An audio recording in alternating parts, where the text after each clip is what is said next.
What's up, guys? So, we're about to talk about one of my favorite lessons that I get to teach in Algebra 2, and there's a lot of them that I like, so that's kind of hard to say, but it's one of my favorites, and that's synthetic division. Synthetic division is how we divide certain types of polynomials. We're mainly going to use it to divide larger polynomials by a smaller binomial, and specifically binomials where the leading coefficient is 1. It seems kind of limited, but it's very useful for a lot of things that we're going to use throughout this course. In several other units and several other places, for reasons that you might not even suspect, we're going to be doing synthetic division. So this is one of those skills that's very important to get down now so that later on when we're using it, you don't get hung up on that part. Now, synthetic division, I think it's pretty cool. I guess the reason I like it is because it seems really hard to do, and it's actually not hard at all. And so, the problem I have here, for example, you've got this polynomial divided by x plus 2. Most people would look at that and be like, I can multiply them, I could add them or subtract them, but dividing them, how does that even work? What does that even mean? Synthetic division makes that very simple. And so let's just jump right into it.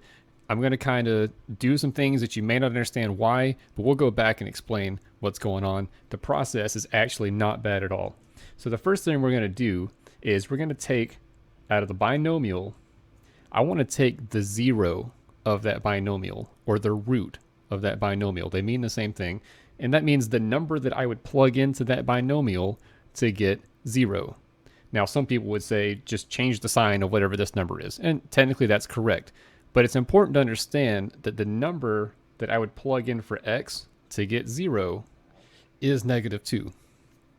So again, the opposite sign is -2. I'm going to take that number and I'm going to put it right here. Remember again, if I plug -2 in for x, that would be 0. That's going to be very important in another unit later on. And I like to just put this little box here. It's just kind of a notation that we use. Now we're going to go through this polynomial and we're going to write only the coefficients of each term, making sure that if we skip a power of x, we leave a 0 as a placeholder. We'll see that in a minute. So let's write the coefficients down. 4, -2, 1, and 42. Okay? And then I'm just going to put a little line here like I'm doing an addition problem or something. What we're going to do as we go through this process is we're going to be adding the number here to the number below it. And since there's no number here yet, I'm just going to bring that 4 down. Now here's the process. It's going to kind of just be the same steps over and over. It seems kind of weird, but again, once you get the hang of this, very easy. We're going to multiply the -2 times whatever's down here. So -2 times 4 is -8, and that number is going to go here. Now the process starts over. I'm going to add the -2 and the -8, which makes -10. And I'm going to multiply -2 times -10, which gives me 20. Now I add the 1 and the 20. That gives me 21. -2 times 21 is -42. I'm going to add these together and I get 0. Now the very last number I put in a little box like this because it's a little different. Now that seemed kind of fast. I know you're probably scratching your head like, what just happened? Normally I would just repeat myself a bunch of times and you'd get it after a couple of tries. But since we're on the internet and we've got video, the wonders of technology, you can pause the video, go back and watch what I did again. And I think if you watch it a couple of times, you'll understand. Add, multiply, and so on. Just watch it again. Now, what do we do with what we have left? These numbers are the coefficient of what's left when I divide by x plus 2. So we look up here and see this started with x to the third, the degree of this polynomial. That means the highest power of x that we had was 3. So this is going to start 1 power of x lower. It'll start at x squared. Whatever this power is, this is going to be the coefficient, but it's going to be 1 power lower. So this is going to be 4x squared minus 10x, we're just counting down, plus 21. And since this, which is called the remainder, was 0, we don't have to do anything with that. We want that number to be 0. Again, we'll talk more about that in a later unit. This is what you get when you divide this polynomial by x plus 2. Another way of saying this, kind of working backwards, is that if we did 4x squared minus 10x plus 21 times, it's like we factored it out, times x plus 2. If we multiply these together, what would we get? This original polynomial. Because, see, we took that polynomial and we divided it by x plus 2 and got this, which means x plus 2 times this would give us that original polynomial. Go ahead, take your time, watch the video again, back up to this place and make sure you see the process here. It's a pretty straightforward process, but you got to see it a couple times maybe to really understand what's going on there. And that's pretty simple. That's basically it.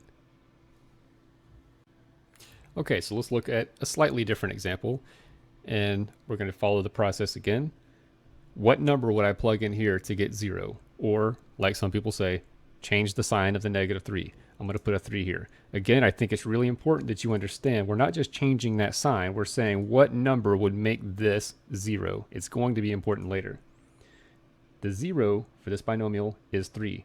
Now, we're going to take the coefficients of this polynomial, 3, 5, -2, and 3,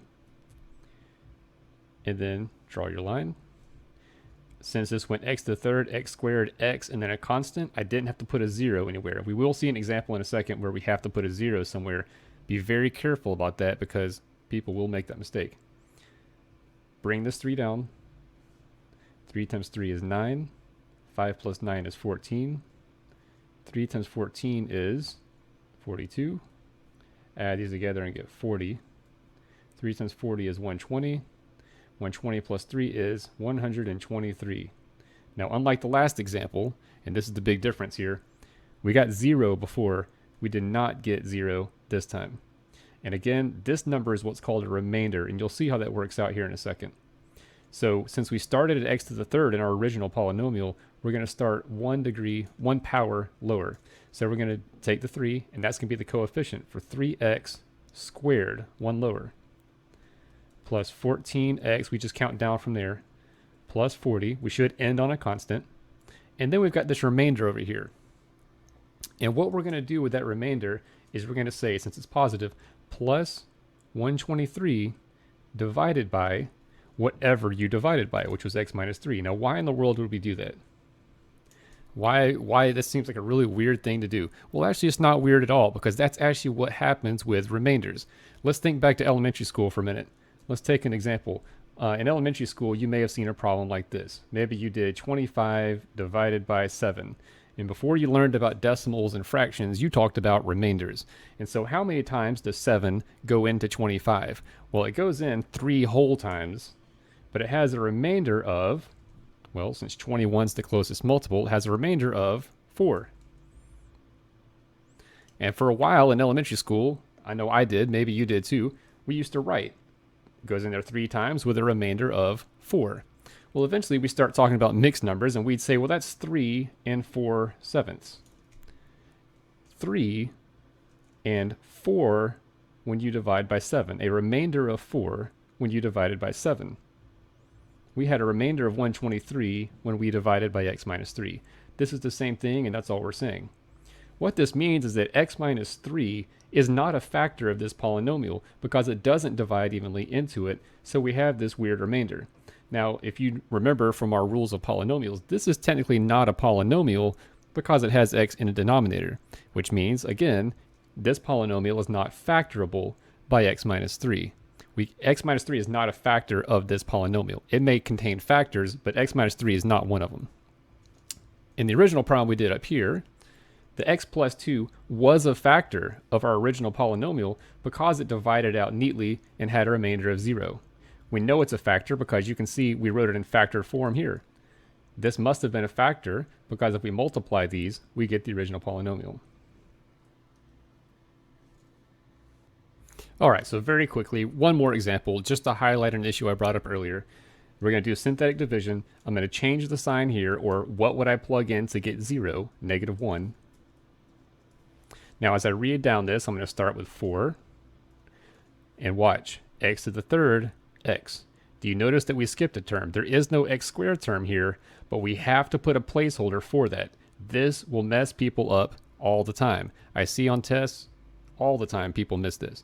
Please be careful and read. X to the third, it should go x squared and then x and then a constant. If any of those are missing, you've got to put a 0. Even if the constant's missing, you'd have to end it with a 0. So we're going to put a 0 for that x squared. Then we've got minus 1x, and then we've got 2. And now we work it out as we've been doing this. So bring the 4 down, multiply, negative 4, add that. Negative 1 times negative 4 is 4. Add those. Negative 1 times 3 is negative 3. This adds up to make negative 1. So x plus 1 is not a factor of this polynomial because we had a remainder. Since we started at x to the third, we're going to start at x squared this time and count down from there with the remainder of 1 when we divided by x plus 1. And if you notice, for those who are curious, x squared, x to the first, the constant is actually x to the 0, because x to the 0 is 1, right? So x squared, x to the first, x to the 0. What power of x would this be? If you remember your exponent rules, anything to the negative 1 power gets flipped. So x to the negative 1 is 1 over x. That's why it's on the bottom, because this is the x minus 1 term. X squared, x to the first, x to the 0, x to the negative 1 power. That's synthetic division. Hopefully it isn't too hard. With a little practice, I think this is pretty easy to do.